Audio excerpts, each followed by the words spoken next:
Hi, welcome to How To with Janie. Today we're looking at lavender. It comes in all different kinds, shapes and sizes, and today we're looking at the best ones to grow in your home garden. Hidcote lavender is a time-tested favourite among English varieties, prized for its vivid violet blooms and compact shape. It's tidy, it makes a great option for low hedging and borders and edging paths. It's a magnet for pollinators like bees and butterflies, adding life to your garden. It's highly regarded for its resilience. It's hardy, it's really great for our cold winters in the UK and in colder parts of countries like in America. And its perennial bursts into colour in summer with dense flower spikes that release a classic lavender scent. It's got a lovely smell to it.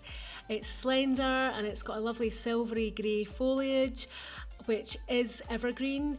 If you don't have winters that are too cold, it stays lovely silvery grey all throughout the winter, and it just looks great in your garden. Lavender Munstead is a compact and small variety of English lavender. It's often admired for more of a sort of purple, blue bloom, and it's got a lovely charm to it. Alongside the Hidcote, it's considered one of the most reliable choices for classic lavender planting. Its small size makes it ideal for edging paths, filling containers, or forming neat low hedging. It's a hardy perennial, so again, great for our winters, and it's got a lovely fragrant flower through the summer, which again attracts bees, butterflies, and other beneficial pollinators.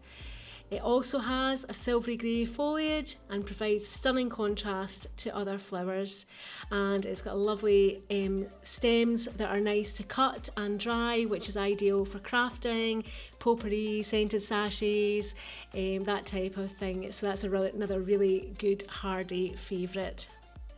French lavender has quite a different look to it, and it's got a lovely colour, and quite often it can be more of a sort of magenta colour, so the purple can lean more towards sort of like a reddish purple, which is really pretty.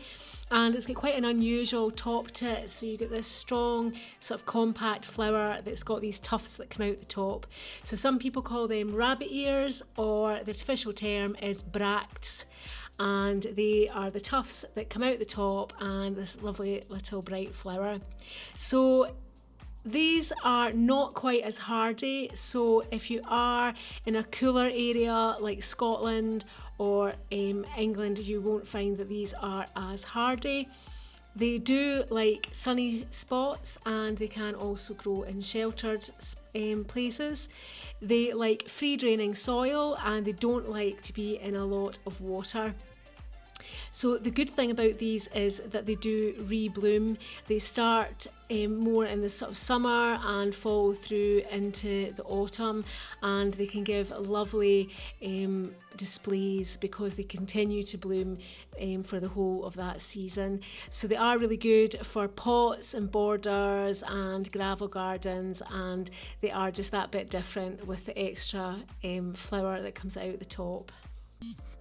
Lavender Grosso means large, and this is a great option if you want to have a nice tall variety that can be really nice and tall and bright. It blooms from midsummer into autumn, which is nice, and it's slightly taller than the English varieties of Hidcote.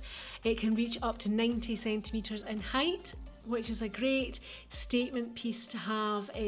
Great if you've got a large garden or you just want some nice flourishing blooms of lavender. Again, it's got silvery grey foliage, and it can stay attractive all year round.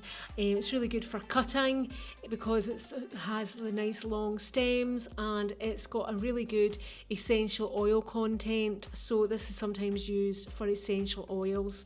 So if you do fancy doing some crafts, maybe you quite liked the idea of having that, you can just try and make some dried lavender or some oil. It really likes full sun and well-drained soil once it's established. It is drought tolerant, which is good. We've had a lot of sunny weather recently, and it will be quite good if it goes dry. It does like to avoid waterlogged ground, so if you are putting it into the ground, quite good to add a bit of grit just to help with drainage, and regular pruning after it flowers keeps it bushy and beautiful year after year. So just to go through some of the varieties that are less hardy for the UK or in colder areas. So we're talking sort of below -5 during the winter.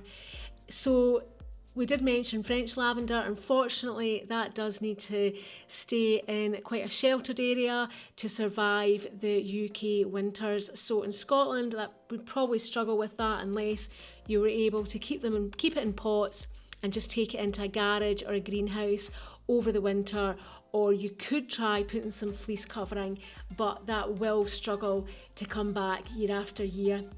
Lavandula dentata or fringe lavender, that's frost sensitive and best treated as a summer bedding plant or overwintered indoors. And we've got two here as well, green lavender or woolly lavender. Again, these struggle with the cold and wet winters and are best suited to greenhouse or container growth in the UK. So I just wanted to update you with that. Obviously we don't want to waste time and effort trying to grow and build up our lavender if it's not going to last the test of time. So I really hope that you have enjoyed the video today. I hope that you enjoy growing your lavender and you can have great success. Here's some photos of our lavender, and as you can see, we really struggled with our lavender at the beginning of the summer, but it's starting to come out lovely. And I'm just going to take you over here. And here is the lavender that our neighbour gave us, and this is absolutely blooming and happy, and you can see all the bees love it. So I hope you enjoy growing your lavender, and you can send some comments, like the video, and we'd love to hear about the lavender that you're growing in your garden. Thank you.